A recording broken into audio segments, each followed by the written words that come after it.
San Antonio starts right now. Hi, happy Friday. It's September 15th. Hey, David, thanks for joining me. Good morning. How are you? Good. We're already laughing. I hope you people watching are laughing because it's Friday. Laughing beats crying, and weekend's right ahead of us. Yes. So might as well laugh. And more of us got rain today. Oh, I know yesterday you rain did. today? I did. Overnight we got that rain, and even though on my drive into work the rain had stopped, which is good, for driving. I didn't get wet on the way to work. Yeah, but I had a lightning show. Actually sat on the back porch last night and watched it rain, and I wasn't sweating. That's a great feeling. Wow, that's great news. nice. Oh man, that is what we've all been missing, I think. And we've got some more chances today, guys. So if you missed out on the rain last night, there was some good rain in spots. We've got more opportunities. In fact, in the short term, we are watching a line of storms here moving east. It's moving east at about 25 miles per hour. I went ahead and put the tracker on there for you. So if you're watching us from Harper, 9:20 a.m. is when you can expect some of these storms. Las Maples, it'll be there very, very soon. Lakey, it's just north of you. We'll take a little closer look here in a second. But Kerrville, 9:41. I want you to start thinking about these storms because they're not severe, but they are strong in the sense that you'll get some gusty winds. There could be a little bit of small hail mixed in there as these storms work east. Again, 25 miles per hour, and there could be some those gusty winds, as I said, as these storms move through. So let's switch it back to the radar here. We'll take off some of this activity. Actually, we just turned off the radar, so let me turn it back on, and we'll take off some of the tracking here and zoom in a little bit closer to where these storms are. Again, give it another 30 minutes or so, and this will be into Kerrville. You see all the lightning strikes. There's quite a few of them. And where you see some of these darker purples and reds, that's where the heavy rain is. Again, just north of Lakey, about to move into Mountain Home, and Las Maples on your doorstep. Lakey, it's moving through as we speak, but you're getting the tail end of things. Of course, your next question probably is this going to make it to San Antonio? That's a great question. It looks like we could get scraped by this as it moves east. The current trajectory would take it through maybe northern Bexar County, and that's something we'll need to watch. This could also affect what we see later today. It kind of stabilizes the atmosphere a little bit, but I still think by the afternoon we're going to get some more showers and storms back in the forecast. So here's a look at what we're thinking today. 82 noontime. We'll start to bring the rain chances back down after this initial line passes. Then as we head into the afternoon hours, here come the rain chances. 40%. And just like now, we could see some stronger storms mixed in here. Gusty winds and hail being the main threat. Temperatures stay in the low 90s today. And the rain chance goes into tonight as well, even to the evening and overnight hours. In fact, we bring rain chances up a little bit. Friday night football could be affected. It's not a guarantee. It'll be hit or miss type stuff. And even going into Saturday morning, we could see some showers. We're going to talk about all of this, that severe threat as well. And we'll have another look at the radar here in just a couple minutes, guys. Like that 92. I know. We'll take it. Nice. We'll take that forecast. Thank you, Justin. You got it. Here is today's 9 at 9. 13,000 auto workers went on strike as of midnight after United Auto Workers and the big three automakers, Ford, General Motors, and Stellantis, failed to reach a deal on a new contract. The union's demands include pay raises and pension plans for newer hires. Auto workers started picketing in Missouri, Michigan, and Ohio. We are getting closer to the end of the impeachment trial of suspended Attorney General Ken Paxton. Yesterday afternoon, his defense rested their case after calling just 4 witnesses in total. All of them current department heads who work at the agency. Defense's strategy appeared to be to attack individual articles of impeachment rather than refute the prosecution's narrative of corruption and bribery. The trial resumes this morning. Hunter Biden's attorney defending his client against a new federal indictment, claiming the new gun charges won't hold up in court. If convicted, the president's son could face up to 25 years in prison. He's accused of lying about his drug use on an application when he bought a gun back in 2018.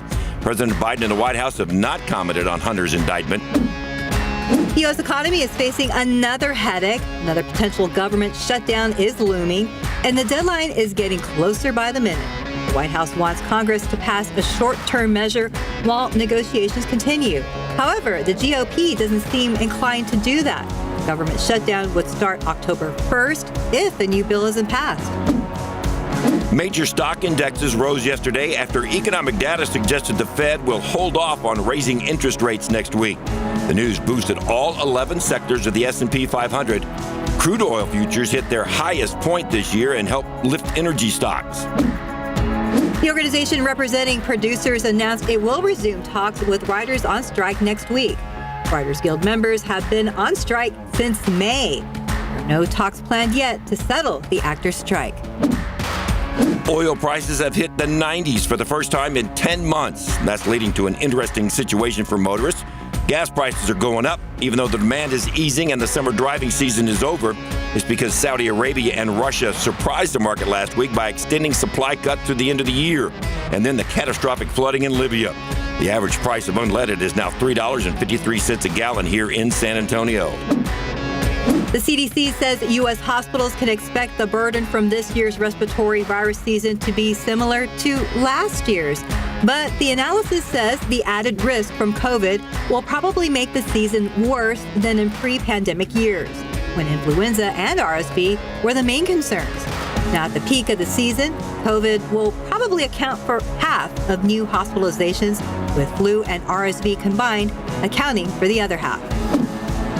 The FDA says it will seek public opinion before making any kind of decision on a widely used decongestant recently deemed ineffective.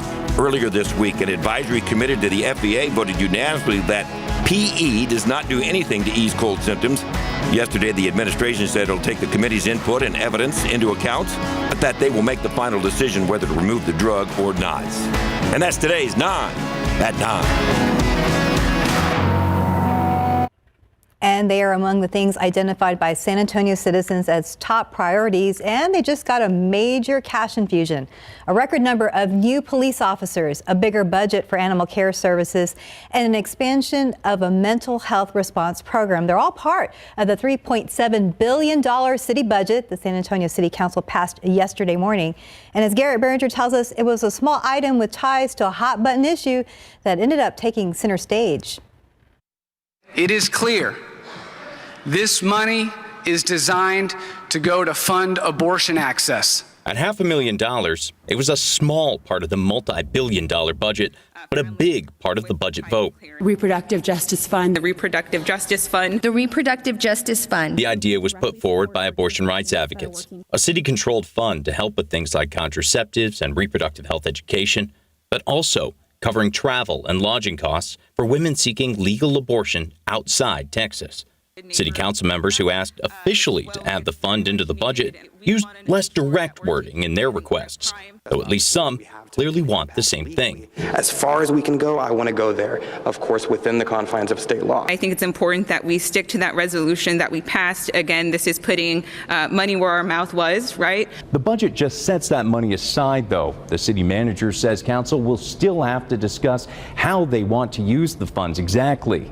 That will likely happen this fall. The most vocal opponent of using the money for out-of-state travel was Northeast Side Councilman Mark White, who tried unsuccessfully first to specifically exclude abortion access as a possible use. Motion fails. And then to separate the fund from the rest of the budget. Motion fails. After that, he abstained from the main vote. Motion carries. There's so much good in this budget, but I cannot vote for this budget with this in there. It may be in the budget, but what it does still needs to be decided. Garrett Behringer, KSAT 12 News. In your morning headlines, it looks like Russian hackers are at it again. This morning, we're learning more about a cyber attack that crippled one of the nation's largest casino companies. ABC's Andrea Fujii tells us it caused chaos and confusion on the Las Vegas Strip and even other cities. This morning, new details about how hackers breached some of the most recognizable hotels on the Las Vegas Strip, in one case in just 10 minutes. They figured out who worked at MGM and they decided to call into the IT help desk and pretend that they were one of the existing employees. ABC News has learned a Russian hacking network provided the ransomware used to a group known as Scattered Spider, reportedly based in the U.S. and Europe. MGM property computers, including at the Bellagio and MGM Grand, went down Tuesday, resulting in days of long check-in lines and casino machines offline, with reports of IOUs given out to winners. Check-in procedure is kind of messy, a lot of long lines. Gambling's really messy. It's not as fun when you have to wait. The Financial Times reports the hackers originally tried to manipulate the slot machine software. Unsuccessful, they then hack the resort systems in exchange for money. There's a good chance that they're going to get paid because they need to get those operations back up and running as soon as possible. They're losing tremendous amounts of money. Days earlier, hackers targeted Caesars Palace, compromising the hotel's loyalty program data, including Social Security and driver's license numbers. Caesars paid the ransom, reportedly $15 million. Experts warn all big corporations are at risk for similar hacks unless employees are properly trained. These were the IT professionals that were fooled. It's always education. It's never letting your guard down.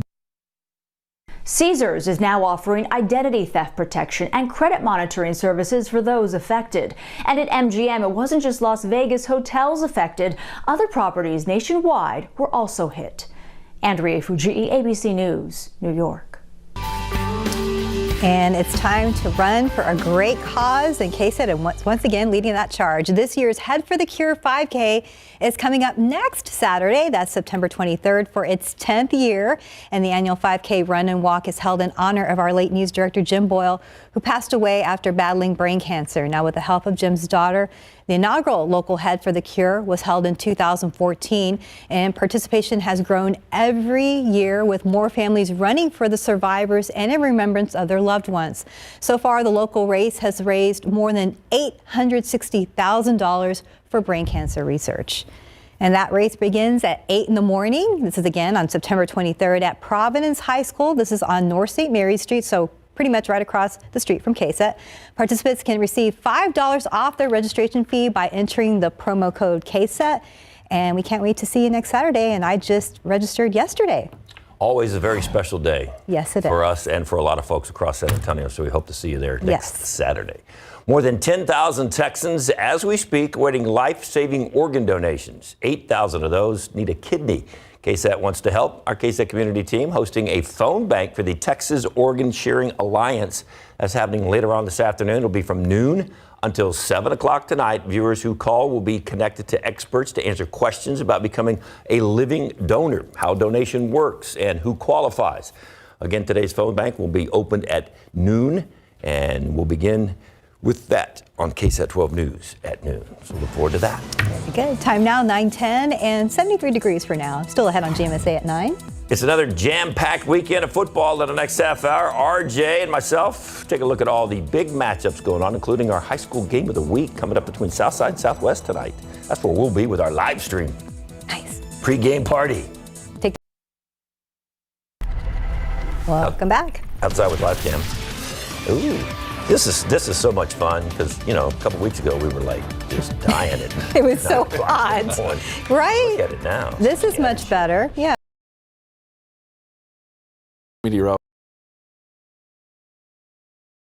Just to actually have some rain to forecast. It's very exciting. Yay. It's very exciting stuff. Of course, I know a lot of people have Friday night plans. Mm-hmm. It's just part of it. I hunted up my rain gear. Your rain gear? Found a raincoat and an umbrella and everything. Well, now you know it's not going to rain where you are because you're prepared. Ready though. You're prepared. Bring it on. and I should mention that tonight it'll be hit or miss. So if you're going to Friday night football, you're going to dinner this evening, it's not a guarantee that it's going to be raining all the time everywhere, but it is going to be hit or miss type stuff. And we need to keep an eye on the radar because there could be a few strong storms, just like this morning.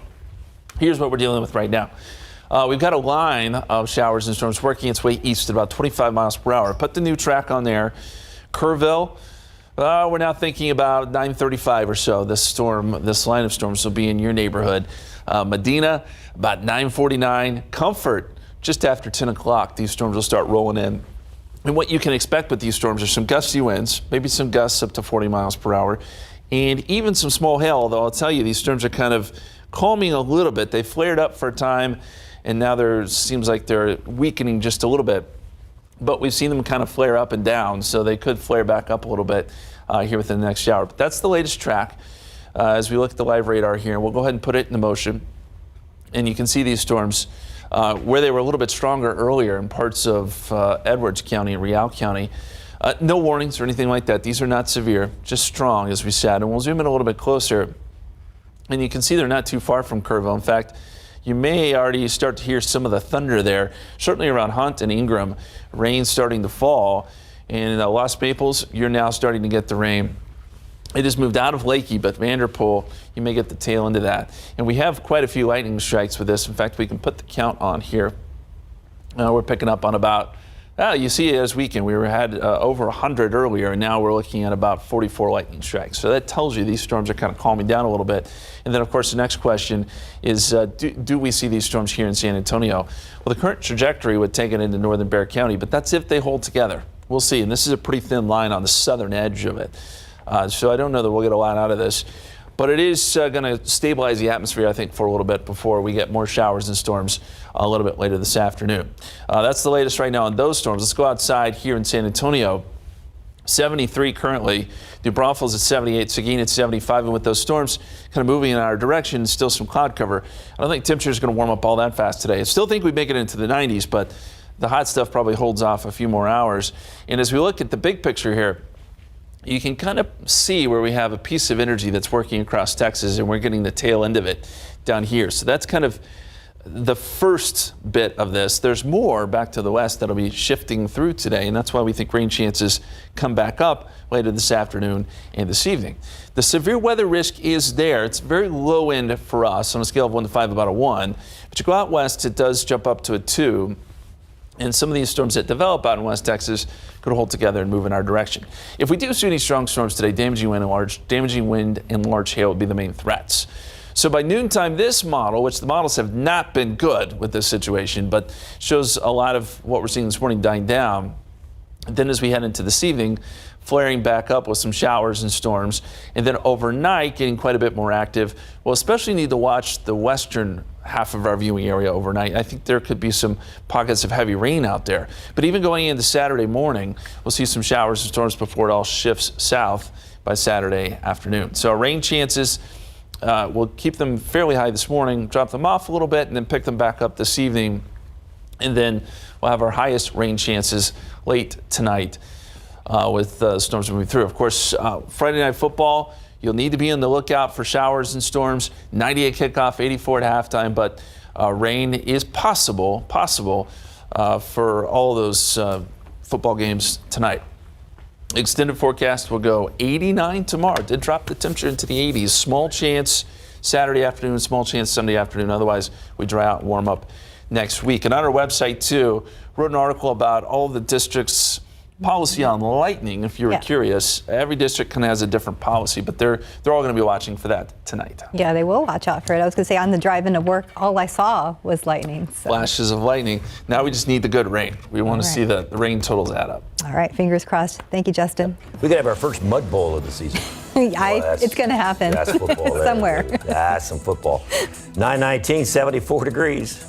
And when it comes to prostate cancer, would you know what warning signs to look out for or when to get screened? So September is National Prostate Cancer Awareness Month, and up next, we are talking to a San Antonio radiation oncologist who might save the life of someone watching this right now. Welcome back. It's 922. Very important month for men all over San Antonio and South Texas and all over the country for that fact, because 1 in 8 men will be diagnosed with prostate cancer during his lifetime. It is one of the most common cancers among men. Since September is National Prostate Cancer Awareness Month, it's time to review the warning signs you're going to look for and know when to get screened. So joining us live this morning is Dr. Christian Kluwe. He is a radiation oncologist with UT San Antonio and MD Anderson Cancer Center. And we want to wish you a very good morning, doctor, and thank you for being with us this morning. Awesome. Thanks for having me on. First off, let's just start talking about prostate cancer. What are the signs and symptoms men need to start looking for? Well, unfortunately, the signs and symptoms of prostate cancer are kind of familiar to guys as they get older in general, right? So you start noticing maybe some urinary problems, some difficulty starting, maybe getting up frequently at night to go to the bathroom. You can also notice things like pain in the bones and whatnot. And so all this is going to sound really familiar just in general as you get older.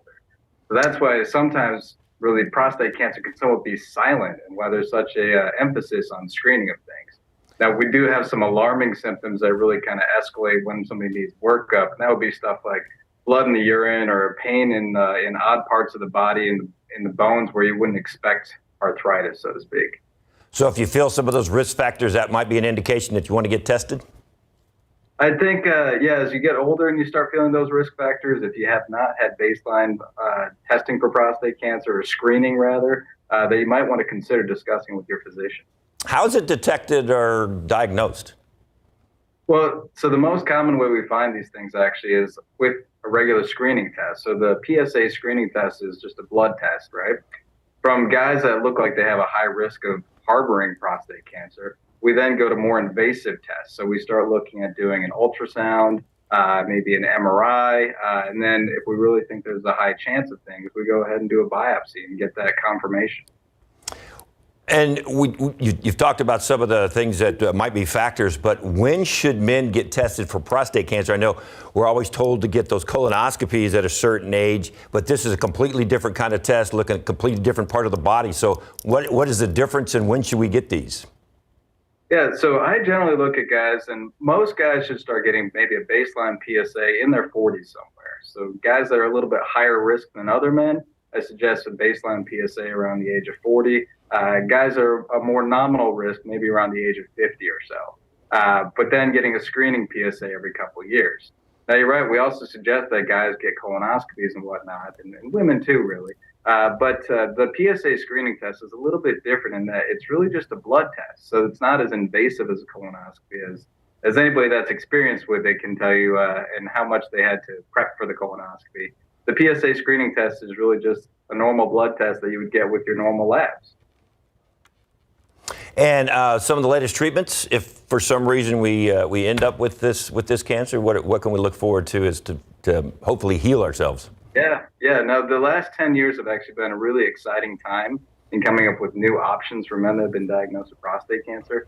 You know, we've seen the rise of things like the robotic assisted prostatectomies, in which guys can really bounce back from surgery very quickly because it's so minimally invasive. On the radiation therapy side of things, we've come up with shorter radiation courses, going from our standard 9 weeks down to as few as 5 days of radiation therapy. And then for any kind of systemic involvement of disease, we have a lot more options in terms of how we can fight this thing. Do you have a recommendation for men as far as getting physicals every year? What year should a man start getting those physicals and start really getting concerned about these kind of cancers and diseases later on in life? Yeah, it's men are always a little bit challenging. I say that from my own personal perspective as well, right? So we generally don't look into going and seeing a primary care physician until we start actually developing problems, and I'm guilty of that as well. It's we should really think about maybe seeing a primary care physician just once a year, just to kind of touch base and get a baseline expectation of things. And that's the idea too with that baseline PSA. So then as we kind of monitor things, we can see how have our symptoms changed? Have things changed in a way that suggests, yeah, this is a normal part of aging, or if things change in a way that suggests there might be something else going on. So I really think maybe men at the age of 40 or so should start thinking about this stuff and start integrating a primary care physician into their lives. Great advice, Doctor. Great insight. Thank you very much for joining us this morning. Once again, Dr. Christian Kluy with UT Health. So we need to get some appointments with our doctors, and we need to start looking out for these things and start taking care of ourselves. Thank you very much, Doctor. Appreciate your time. Thanks so much for having me on. All right. Take care, guys. All right. Steph? Thank you, David. Good. I heard you laughing when he was talking about how men don't like to do this kind of thing. Yes, I've seen it happen. Time now 9:27 and 75 degrees for now. There's a lot more ahead on GMSA at 9, including a look at the weekend's football action with David and RJ. The Roadrunners play tonight, and the guys are looking ahead to week 2 of the NFL. Plus, how long were they closed down? Do you know? 1 week. Just 1 week. a manager explains why inspectors temporarily closed this location of a popular Asian diner and the changes he's made since taking over. We'll be right back. Welcome back, 931. A roach problem and no hot water. Just some of the things that caused a popular Asian restaurant to go from perfect scores to closing down. Our Tim Gerber went behind their kitchen door and met their new management.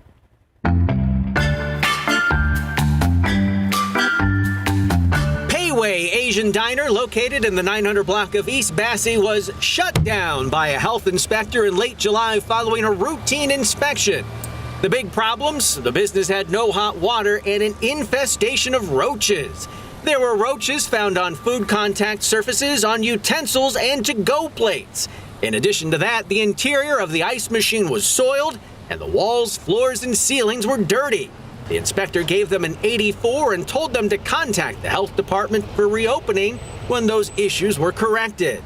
I stopped by this week to ask some questions. How long were they closed down, do you know? 1 week. Manager Cover Hernandez said he wasn't working at the location at the time of the inspection, but it's definitely why he's working there now. I was brought into this restaurant after that issue to help with all the cleaning up and all that. It's all been taken care of. We haven't seen a road there probably since we opened back up 4 weeks ago.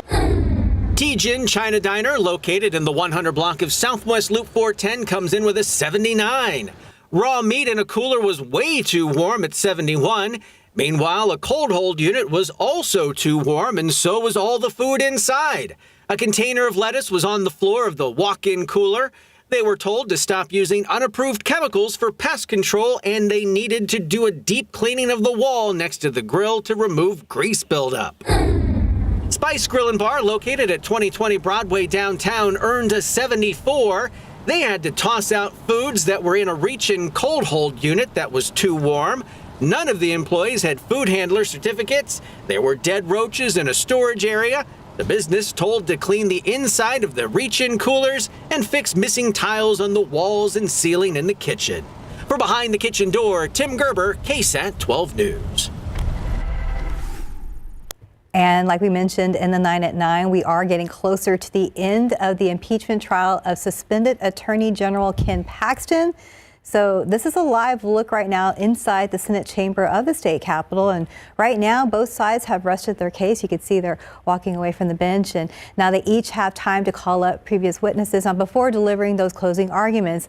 Then the Senate will go into deliberations. Now, Paxton's wife, Senator Angela Paxton, has been sitting in on the trial as a member of the court, but she is not allowed to vote on any decisions or participate in private deliberations. So we are continuing to live stream this historic proceeding on our website at KSAT.com. So you can head over there to continue watching this feed.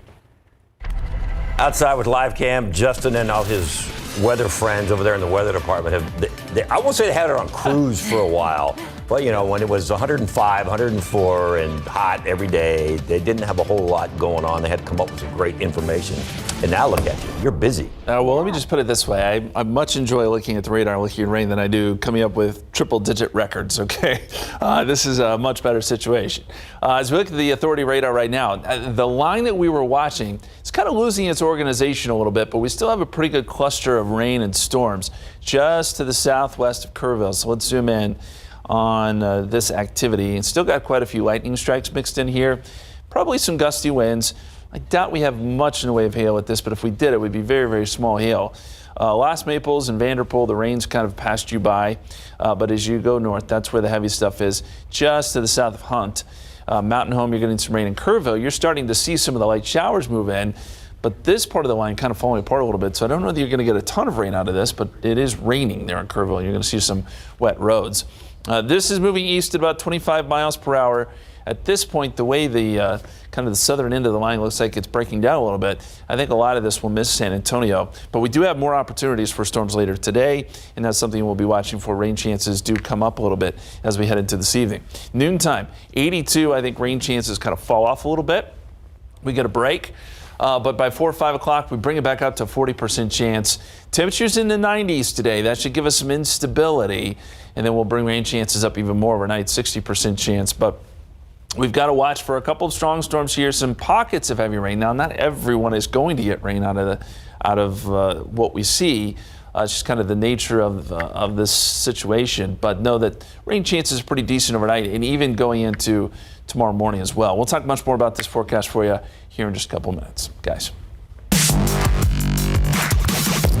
Oh, here we go. Here we go. Friday night football. Here we go, David. Actually, the entire weekend. I mean, we are getting set for a big weekend on the football field, high school to the pros. Things are getting interesting, David, as we get into the month of September here. All right, we're going to start with high school football tonight. It's the Southside Cardinals, and it is Southwest Dragons. So we're going to have a little fire out there, huh?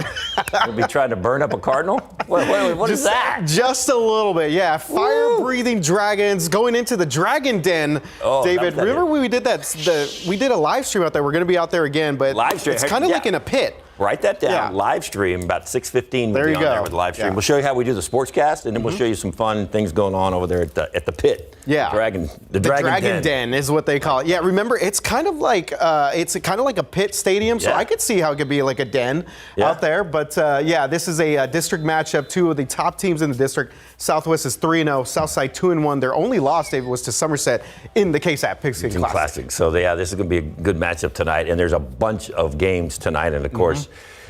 Larry Ramirez and Mary Rominger will have all the highlights for you coming up tonight on the Night Beat. But once again, 6:15 live stream, and you can catch the sportscast as well, and then we'll have some fun out there at Dragon Stadium. Yeah, maybe we'll find a dragon. Maybe we'll see if the dragon can breathe some fire.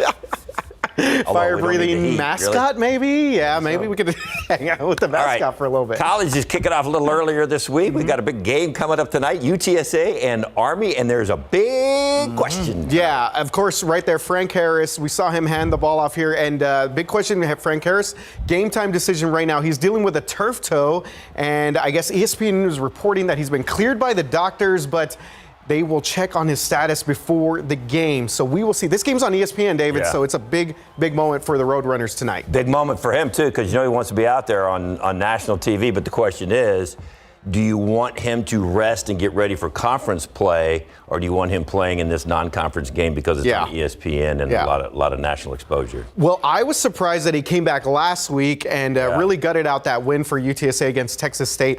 I thought at halftime, I was like, you know what, Frank Harris is out of this game. The Bobcats have got this, but he came back, gutted out. But obviously, he's been in a walking boot for the past week. So we saw him when he did the post-game press conference. He left the stage up there in a walking boot. So that's going to be interesting to see what happens with that one.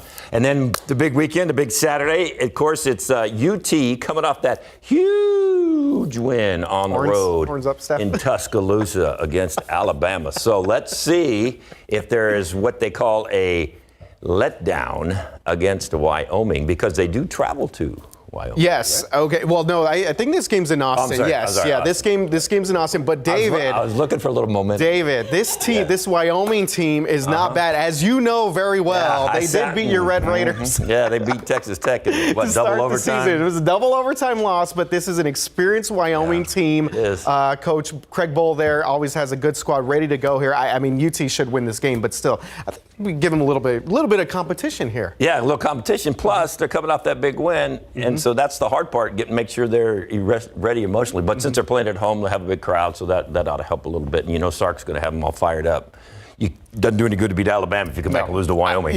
No, definitely not. Yeah, UT now ranked 4th in the country and really kind of in a nice spot here, driver's seat, to get into the college football playoff conversation here. One of those teams that was hoping to get into the college football playoff conversation. Wow, no highlights for A&M. Justin's not even paying attention. I'm just like, huh? What? Who? Come on, Justin. It was one loss. Hey, I'm okay. You all right? We still got the SEC slate. We'll be all right. All right. Okay. So you get a little warm-up game for the SEC. Louisiana Directional School. Wow. Isn't that Terry Bowden's squad? They are, yes. Wow. The Warhawks. Right. Where are you going to be tomorrow at 3 o'clock, Justin? I'll be watching the game. Are you? Don't worry. He's not a fair weather fan. Nope. Not at all. Does the weather not a fair win, weather lose, fan. rain or shine? All right, so let's move on to Sunday. NFL. Sunday. No Aaron Rodgers for the New York Jets as they come to Arlington to take on the Cowboys, and that defense right there. Ooh. Man, oh man. I'm not sure Aaron Rodgers would have done very good against that defense. No, but you know what, David? I would have liked to have seen it. Of course, Aaron Rodgers has a history with the Cowboys, Mike McCarthy, so a disappointment there. I mean, Dallas's defense was absolutely dominant Sunday night, suffocating the special teams. I mean, the Cowboys are favored by about 9.5 points. Playing Zach Wilson, they should bring this one home for sure. Yeah, good luck. Well, look what they did to Mark Jones. Yeah. And the other thing is, it's weird because they're playing the New York teams back to back. Yeah. Or the New York/New Jersey teams back to back. I see unfair why they call them New York, but they play in New Jersey. Why is that? One of the oddities of the world. Figure that. So that one's at 3:25 on Sunday afternoon.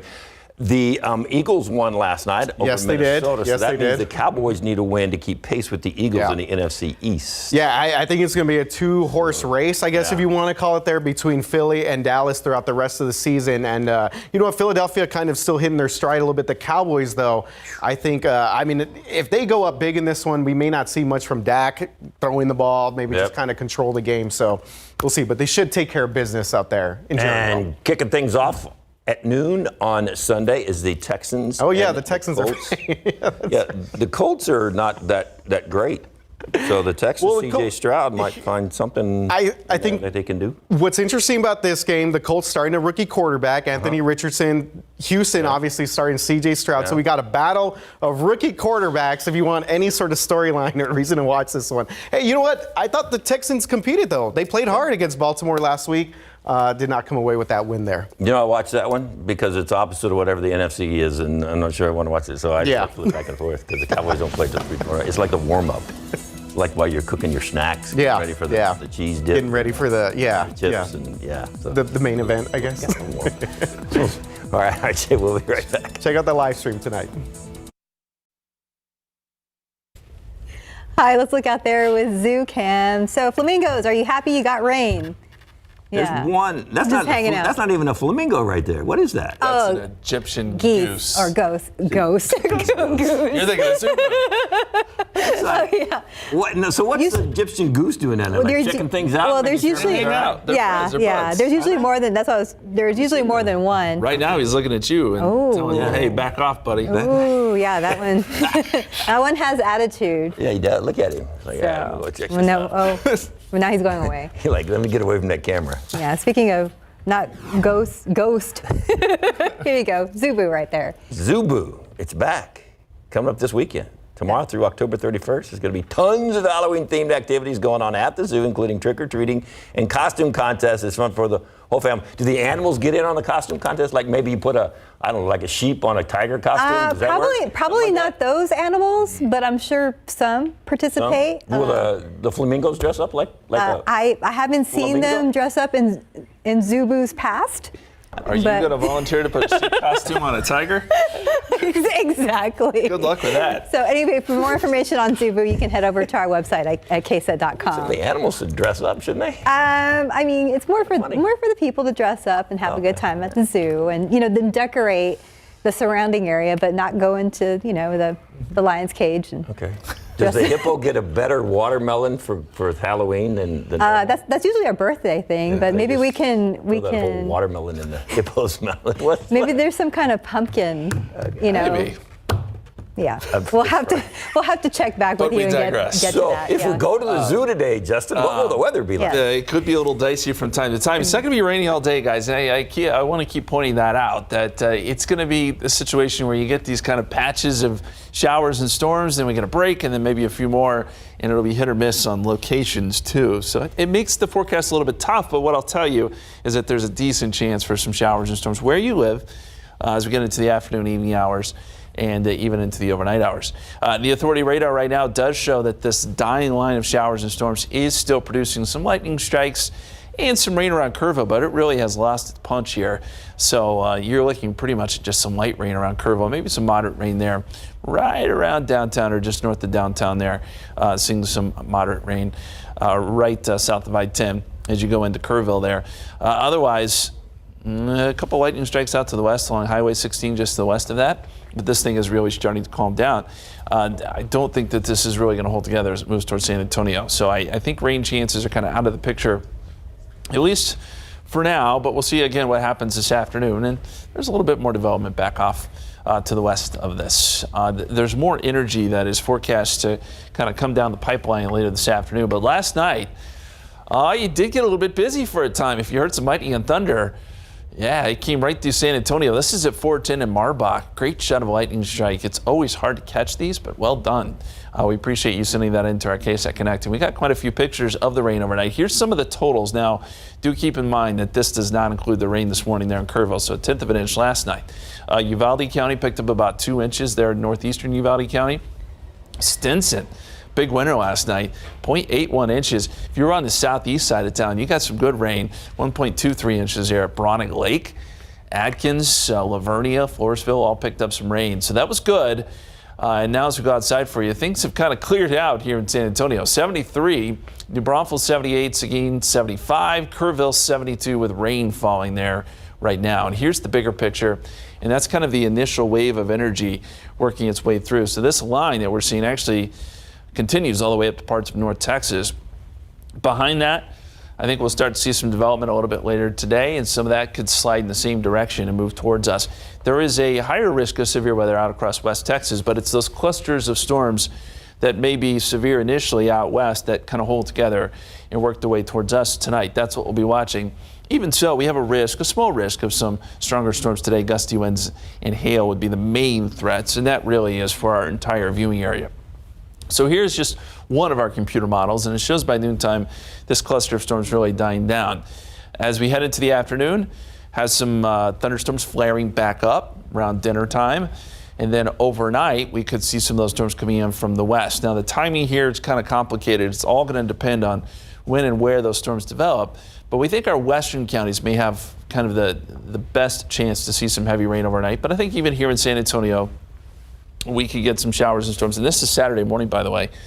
So this could leak over into tomorrow morning before a lot of this starts to push south and things get a little more stable tomorrow afternoon. So just a 20% chance on your Saturday afternoon. I think kind of the time frame between 4 p.m. and say 7 a.m. tomorrow morning is when we'll have to watch for some better rain chances. So some decent odds in the hill country this morning. They fell off a little bit and then they built back up tonight. 89 for tomorrow, 92 on Sunday, and then look for drier conditions coming up next week. We'll be right back. And we are getting closer to the end of the impeachment trial of suspended Attorney General Ken Paxton. Again, this is a live look inside the Senate chamber of the state capitol. Right now, both sides have rested their cases, and then we're going to wait for the Senate to go into deliberations. Now, again, Paxton's wife, Senator Angela Paxton, has been sitting in on the trial as a member of the court, but she is not allowed to vote on any decisions or participate in private deliberations. Now, we are continuing to live stream this proceeding on our website at ksat.com, so you can head over there to continue watching this feed.